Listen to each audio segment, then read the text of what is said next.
Assalamualaikum sahabat-sahabat, kali ini saya ingin membagikan sebuah cerita menarik tentang Islam yang legendaris. Hari ini saya akan menceritakan kisah Zainab, seorang gadis yang menjadi korban kezaliman, penyesalan dan keadilan yang membawanya ke tempat yang lebih baik. Namun sebelum itu, saya sarankan untuk menuliskan shalawat yang kita tujukan kepada Nabi Muhammad, agar shalawat ini bisa menjadi saksi kita untuk mendapat syafaat di akhirat. Jangan lupa untuk like dan subscribe ke channel ini.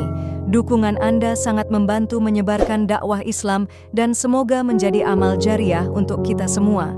Kisah ini dimulai dengan memperkenalkan seorang gadis yang sangat menyentuh hati. Setelah Zainab meninggal dunia, makamnya menjadi sasaran anjing-anjing yang terus menggali, mengencingi, dan mengganggu tempat peristirahatannya. Mengapa hal ini terjadi pada seorang gadis alim yang taat? Untuk mengetahui jawabannya, mari kita ikuti kisah ini hingga akhir. Di sebuah desa kecil di negeri Islam, hiduplah seorang gadis bernama Zainab. Desa ini dihuni oleh penduduk yang sebagian besar hidup dalam kemiskinan. Zainab sejak kecil dikenal sebagai anak yang sangat cantik. Ketika usianya baru menginjak 4 tahun, orang tuanya meninggal dalam sebuah kecelakaan tragis, meninggalkannya seorang diri di dunia ini. Satu-satunya keluarga yang tersisa hanyalah paman dan bibinya. Namun, sang bibi menolak untuk merawat Zainab, sedangkan pamannya, meskipun ingin menampung keponakannya, tidak bisa berbuat banyak karena ia sendiri sudah kesulitan menghidupi 4 anaknya. Di desa tersebut tinggal seorang wanita tua yang hidup dengan mengandalkan belas kasihan orang lain untuk memenuhi kebutuhan hidupnya. Wanita ini sering meminta makanan dan pakaian dari tetangganya. Meski begitu, wanita tua ini memiliki hati yang sangat mulia. Seluruh desa mengenalnya dengan sebutan Mbah Fakir. Ia tinggal di sebuah rumah kecil yang terbuat dari tanah liat. Ketika wanita tua ini mengetahui bahwa Zainab adalah seorang yatim piatu dan tidak ada yang bersedia merawatnya, ia dengan senang hati membawa Zainab ke rumahnya. Dengan penuh keyakinan, ia berkata bahwa jika Allah bisa memberinya rezeki, maka Allah juga akan memberikannya kepada Zainab. Ketika Zainab pertama kali di rumah wanita tua itu, ia sangat ketakutan dan cemas. Namun, dengan rahmat Allah, Zainab yang baru berusia 4 tahun sudah menunjukkan ketekunan dalam beribadah. Ia tak pernah meninggalkan sholat, dan wanita tua itu pun ikut melaksanakan sholat bersamanya. Anak yang ceria dan memahami ajaran agama, setiap kali wanita tua itu membawa tanah untuk keperluan rumah, Zainab akan bermain dengan tanah tersebut, membuat mainan kecil dari tanah liat.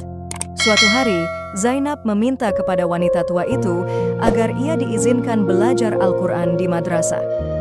Permintaan ini sangat menggembirakan hati wanita tua tersebut, dan ia pun mulai mengirim Zainab ke madrasah. Kecerdasan Zainab membuatnya mampu menghafal Al-Quran di usia yang sangat muda. Dalam waktu singkat, Zainab telah menyelesaikan hafalan Al-Quran dan juga menghafal beberapa surat. Kecintaannya pada ilmu agama sangat besar.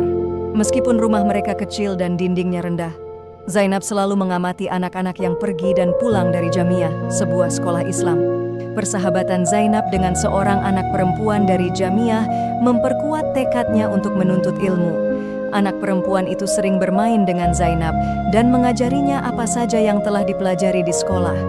Zainab yang baru belajar bahasa Arab dan membaca banyak buku agama, tumbuh menjadi seorang gadis yang berilmu dan berakhlak mulia. Ketika Zainab beranjak dewasa, kecantikannya mencapai puncaknya. Seluruh desa menyadari betapa cantiknya Zainab, hingga setiap wanita di desa hanya bisa membicarakan betapa menawannya Zainab. Seiring berjalannya waktu, nenek yang merawatnya semakin tua dan tak lagi mampu pergi dari rumah untuk meminta-minta. Orang-orang di desa yang sebelumnya membantu nenek itu kini dengan sukarela memberikan bantuan tanpa diminta. Di desa tersebut terdapat seorang kepala desa yang cukup berpengaruh.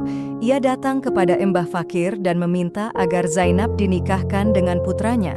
Namun, nenek tersebut dengan tegas menolak, berkata bahwa putra kepala desa itu tidaklah sepadan dengan Zainab.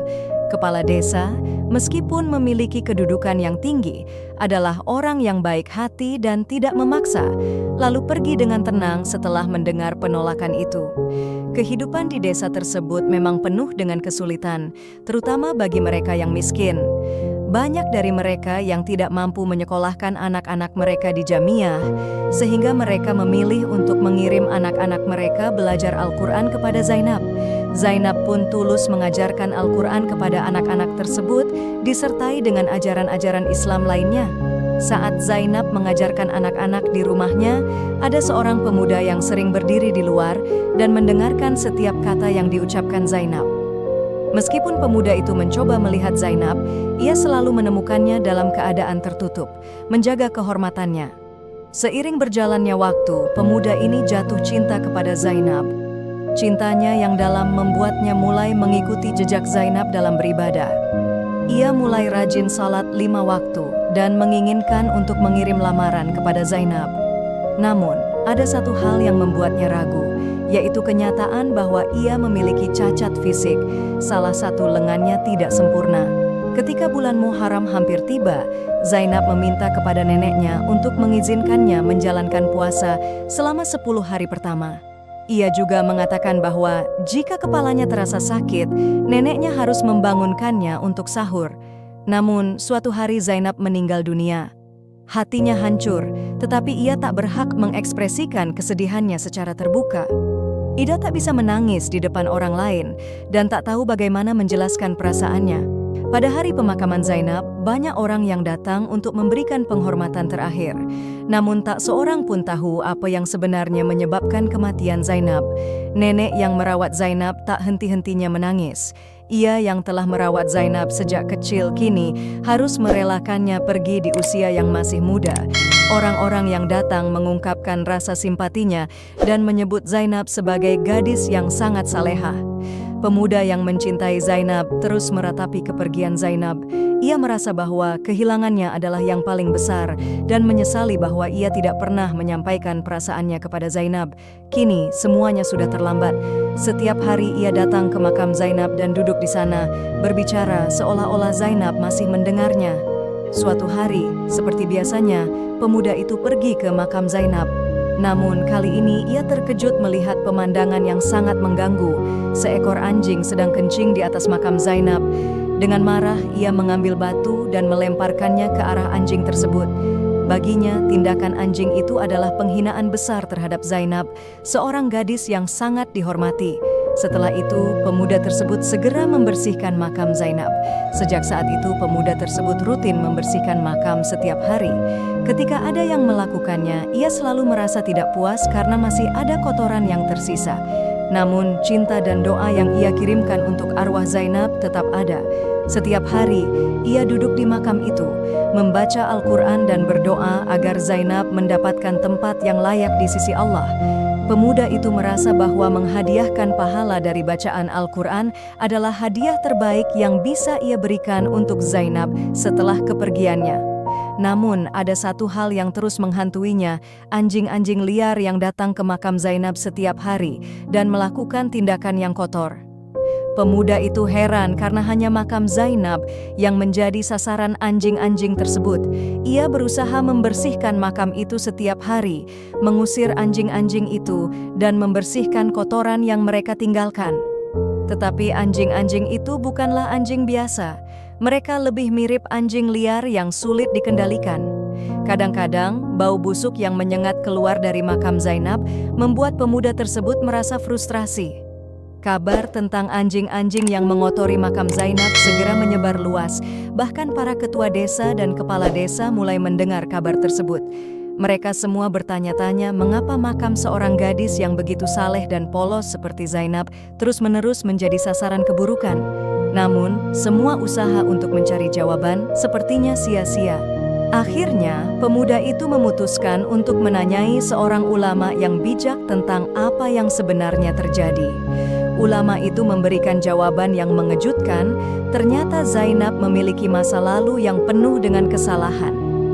Dalam kehidupan sebelumnya, Zainab pernah berbuat zalim dan melakukan dosa besar yang sangat berat. Zainab saat itu menganiaya seorang gadis kecil yatim piatu dan menolak untuk membantunya. Kematian Zainab adalah akibat dari dosa-dosanya, dan oleh karena itu, anjing-anjing tersebut adalah hukuman bagi kesalahannya. Mendengar penjelasan tersebut, pemuda itu merasa sangat terkejut dan bersedih. Ia merasa sangat tidak berdaya dan merasa bahwa usaha-usahanya membersihkan makam Zainab tidak ada artinya.